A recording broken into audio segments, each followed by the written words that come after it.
हाय दोस्तों, जैसा कि आपको हमने इससे पिछले वाले वीडियो में मैंने आपको आर्थिक नीति को बताया गया था कि यहाँ से हम आपको बताएंगे।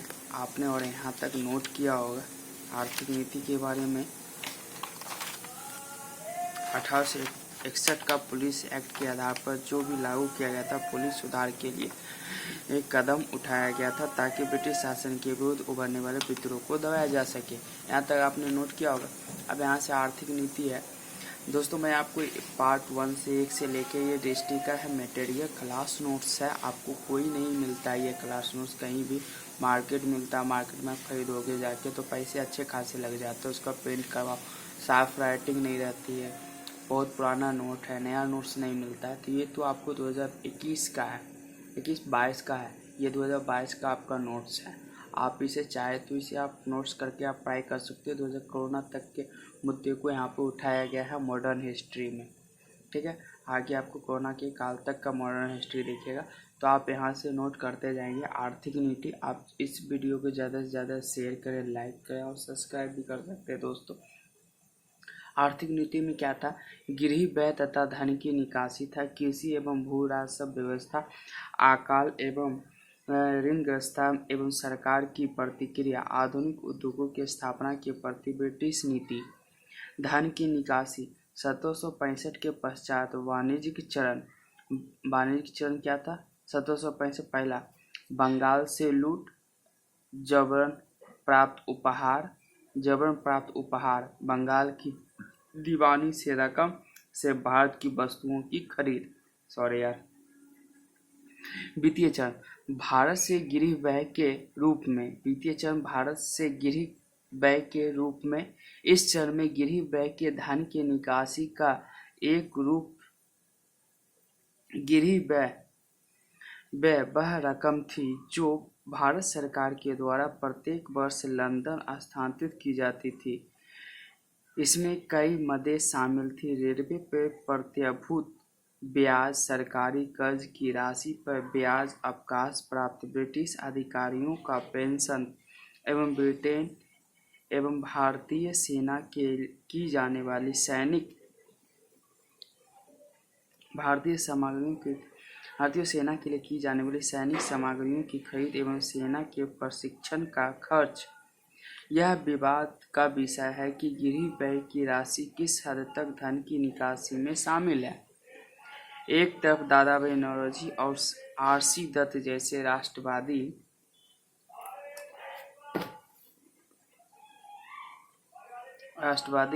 लेखक इन्हें धन की निकासी के रूप में देखते हैं। इस संदर्भ में नौरोजी के विभिन्न तर्क हैं। दादा भाई नौरोजी अब कौन सा तर्क देते हैं? पहला, जो रकम ब्रिटिश के द्वारा भारत में निवेश की गई उसमें भारत की प्राथमिकता को नहीं बल्कि ब्रिटिश प्राथमिकता को ध्यान में रखा गया था। उदाहरण के लिए ब्रिटिश ने वह रकम रेलवे में निवेशित किया, परंतु वह रेलवे नहीं बल्कि सिंचाई व्यवस्था चाहिए थी। जो रकम ब्रिटिश के द्वारा लाई गई थी वह कोई नई रकम नहीं थी बल्कि वह रकम थी जो ब्रिटिश के द्वारा पहले उठाकर ले जाई गई थी और फिर वह रकम द्वारा लाई गई उस रकम पर ब्याज लिया गया। उन्हें सिविल सेवा के भारतीयकरण की मांग की। उनके विचार में अगर सिविल सेवा में भारतीयों की नियुक्ति की जाती तो हम पर पेंशन का अधिभार नहीं रहता। ब्रिटिश विद्वानों का जवाब। ब्रिटिश विद्वान क्या कहते हैं? ये दादा भाई नौरोजी का मॉरिसन जैसे विद्वान गृह व्यय को धन की निकासी नहीं मानते। उनके विचार में है मॉरिसन, प्रथम, गृह व्यय की राशि अधिक नहीं थी। दूसरी, वह राशि भारत के विकास के लिए आवश्यक थी।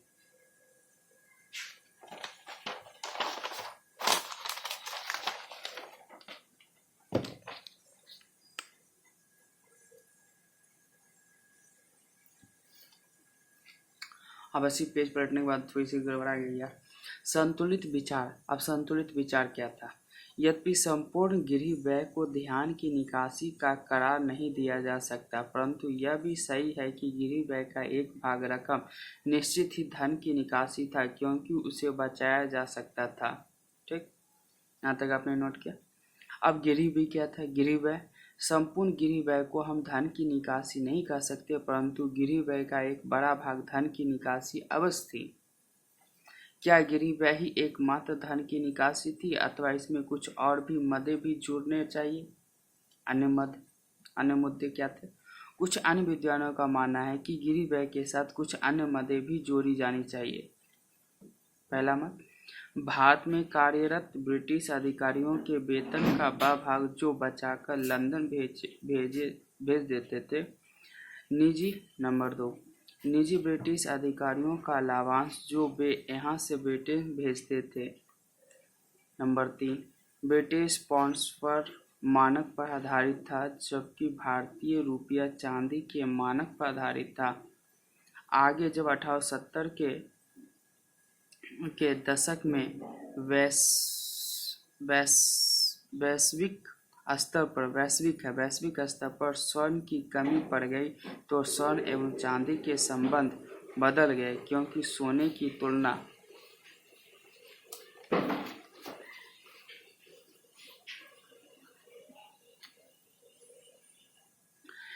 तुलना में चांदी का भाव गिर गया। स्वाभाविक रूप में चांदी पर आधारित भारतीय रुपये का अवमूल्यन हो गया, जो इसमें गिरी व्यय की रकम पहले की तुलना में बढ़ गई। ब्रिटेन की व्यापार नीति क्या थी? पहला, भारत की, ये देखिए माइंड मैप है, आपको यहाँ से पूरी अच्छे तरीके से नोट करना पड़ेगा। भारत के साथ संतुलन के पक्ष में, शेष विश्व के साथ यूएसए, जर्मनी, यूरोप और व्यापारिक घाटा। भारत का व्यापार शेष विश्व के साथ था, यूएसए, जर्मनी, यूरोप संतुलन के पक्ष में और ब्रिटेन के साथ घाटा। दादा भाई नौरोजी तथा आरसी दत्त जैसे राष्ट्रवादी चिंतकों के द्वारा प्रस्तुत धन की निकासी की अवधारणा की सीमा क्या है? दादा भाई नौरोजी की पुस्तक poverty and British rule in India यह सिद्ध करने का प्रयास किया गया। ये राष्ट्रवादी लेखक इस तथ्य के आकलन में चूक गए कि ब्रिटिश आर्थिक संरचना में भारत का कितना अधिक महत्व था और किस प्रकार ब्रिटेन भारत से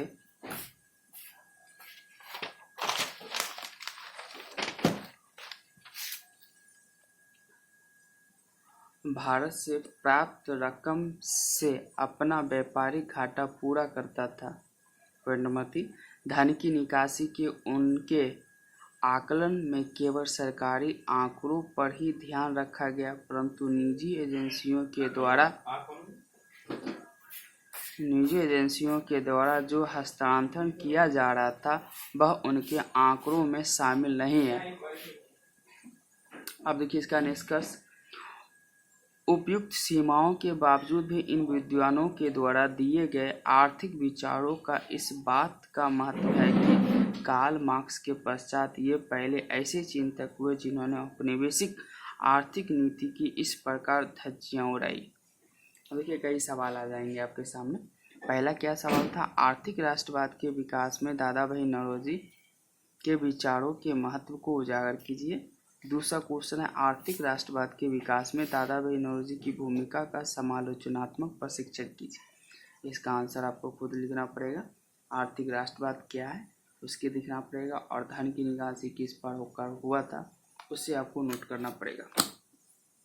तो आपको पीछे नोट किया हुआ, आप उसका आंसर अच्छे ढंग से लिख सकते हैं दोस्तों। दूसरा क्या था? कृषि एवं भू राजस्व व्यवस्था। कृषि के क्षेत्र में कमियां। पहला, तकनीकी सुधार नहीं था, निवेश नहीं था। तीसरा आप लिख सकते हो भू राजस्व व्यवस्था क्या था? भू राजस्व अधिक था। भू राजस्व में एक क्वेश्चन है कि भू राजस्व ब्रिटिश क्राउन के अधीन ब्रिटिश भारत में भू राजस्व व्यवस्था पर टिप्पणी कीजिए। टिप्पणी करना है तो आपको कौन कौन सा पॉइंट लिखना पड़ेगा? अस्थायी बंदोबस्त लिख सकते हैं, रैयतवाड़ी व्यवस्था लिख सकते हैं, महारवाड़ी व्यवस्था, तीनों में भू राजस्व अधिक था, इस पर टिप्पणी कर सकते हैं। पहला इसको दिखा दीजिए। फिर दूसरा दिखाइए, भू राजस्व व्यवस्था के सुधार के संदर्भ में निम्नलिखित राष्ट्रवादी मांगे रही थी। क्या क्या मांगे थी? कि भू राजस्व की राशि दर कम कर दिया जाए, रैयतवाड़ी और महावाड़ी के क्षेत्र में भी किसानों के साथ अस्थायी बंदोबस्त किया जाए। रैयतवाड़ी और महावाड़ी जो था वो एक अस्थायी बंदोबस्त किसानों के साथ किया जाए। ठीक, ये व्यवस्था कहा गया था। इस पे आप इसका आंसर बहुत अच्छे तरीक़ा से आप लिख सकते हो दोस्तों। एक क्वेश्चन और फिर है, ब्रिटिश क्राउन के अधीन अकाल के कारण एवं सरकारी नीति पर टिप्पणी कीजिए। अनाज की कमी, अकाल किस लिए पड़ा था भाई? अनाज की कमी हो गई क्योंकि ब्रिटिश ज़्यादा से ज़्यादा धान कहाँ ले जाते, ब्रिटेन ले जा रहे थे यहाँ से। अकाल की नीति, ब्रिटिश क्राउन के अधीन 10 बड़े दुर्भिक्ष पड़े थे परंतु सरकार की ओर से अकाल को दूर करने का गंभीर प्रयास नहीं किया गया था। पहला क्या था? पहली बार 1866 में उड़ीसा के अकाल के पश्चात इस समस्या पर विचार करने के लिए एक कैंपबेल समिति गठित हुई थी।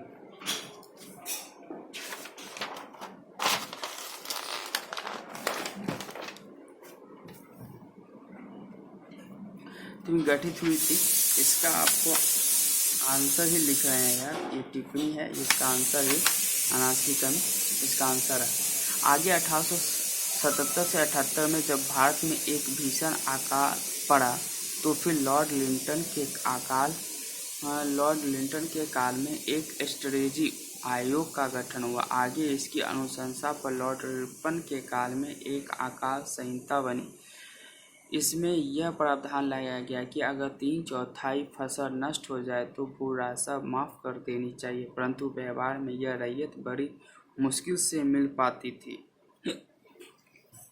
आगे लॉर्ड कर्जन के काल में मैकडोनाल्ड आयोग का गठन हुआ। उसने अकाल के लिए एक दुर्भिक्ष आयुक्त फामिन कमीशन की अनुशंसा पर फिर संपूर्ण ब्रिटिश शासनकाल में अकाल की घटना होती रही, इतना तक कि स्वतंत्रता से कुछ वर्ष पहले बंगाल में एक भयंकर अकाल पड़ा। इसके लिए ब्रिटिश नीति बहुत हद तक उत्तरदायी थी। एक तरफ द्वितीय विश्व युद्ध के कारण बर्मा से चावल का आयात रुक गया था, दूसरी तरफ बंगाल का चावल सैनिक छावनी के लिए भेज दिया गया था।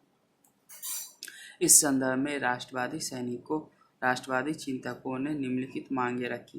भू राजस्व की दरें कम कर दी जाए, अकाल के समय लोगों के लिए सरकारी राहत का प्रबंध किया जाए, परंतु सरकार ने इस दिशा में कोई कदम नहीं उठाया था।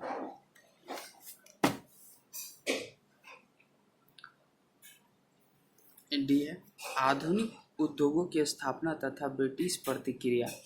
किस प्रकार रही आधुनिक उद्योगों में ब्रिटिश की प्रतिक्रिया? ब्रिटिश शासन ने हमारी दस्तकारी उद्योगों को तोड़ दिया परंतु आधुनिक उद्योगों की स्थापना को नहीं रोक पाए। दोस्तों ये थोड़ी सी आवाज़ आ रही है, बाहर की आवाज़ है, कुछ ठोक ठाक हो रही है, नहीं रोक पाए। तो भारतीय जुलाहे मरकर भी नहीं मरे और शीघ्र ही आधुनिक फैक्ट्री प्रणाली पर आधारित सूती वस्त्र मिल स्थापित हुए और ये मिल शीघ्र ही सूती वस्त्र उद्योगों से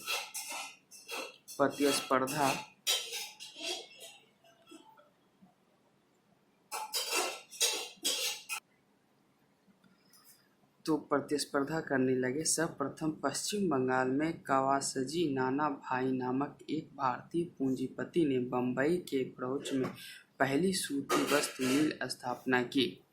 1900 ईस्वी तक लगभग 84 सूती वस्त्र मिल कायम हो गए। उसी प्रकार बंगाल के रिसरा नामक स्थान पर एक ब्रिटिश ने पहले आधुनिक जूट मिल की स्थापना की। फिर देखते देखते बंगाल में अनेक जूट मिल उद्योग स्थापित हो गए, परंतु भारत के औद्योगिकरण में निम्नलिखित बाधाएं थीं कि ब्रिटिश के द्वारा भारतीय उद्योगों को पर्याप्त संरक्षण नहीं दिया जाना, भारत में तकनीकी शिक्षा और प्रशिक्षित मानव शक्ति की कमी, बैंकिंग एवं मैनेजिंग एजेंसी पर ब्रिटिश पूंजी का नियंत्रण और उनके द्वारा भारतीय उद्योगों के साथ भेदभाव किया जाना। ब्रिटिश ने भारत में आधुनिकीकरण अथवा औद्योगिकरण का दावा किया, परंतु हम ऐसा पाते हैं कि भारत में औद्योगिकरण की प्रगति तब हुई जब भारतीय व्यवस्था पर ब्रिटिश नियंत्रण का प्रभाव कम पड़ा।